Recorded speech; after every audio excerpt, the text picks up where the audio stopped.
Greetings from Kansas Corn STEM. We have a Summer Scientist Kit available for educators looking for a fun activity for their students during the summer. Kit provides everything that you would need to educate your students about the scientific method and how light impacts plant growth. When your students are planting their corn plant and testing out which light source they want to use, there will be supplemental videos that you can play for them that helps them set up the experiment, one in the middle when they're checking in to see how their plants are doing, and then an additional video that helps them with analyzing their results.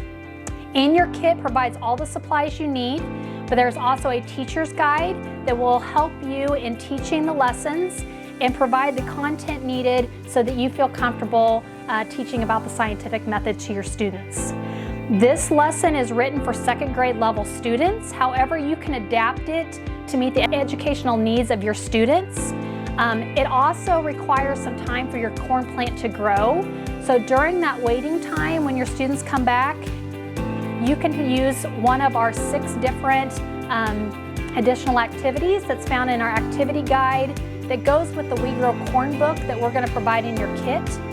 You can use those as needed to fill that time and to expand on their knowledge about corn while their experiment is going on. This is a great kit that we only offer once a year. We hope that you enjoy teaching your students about corn during the summer.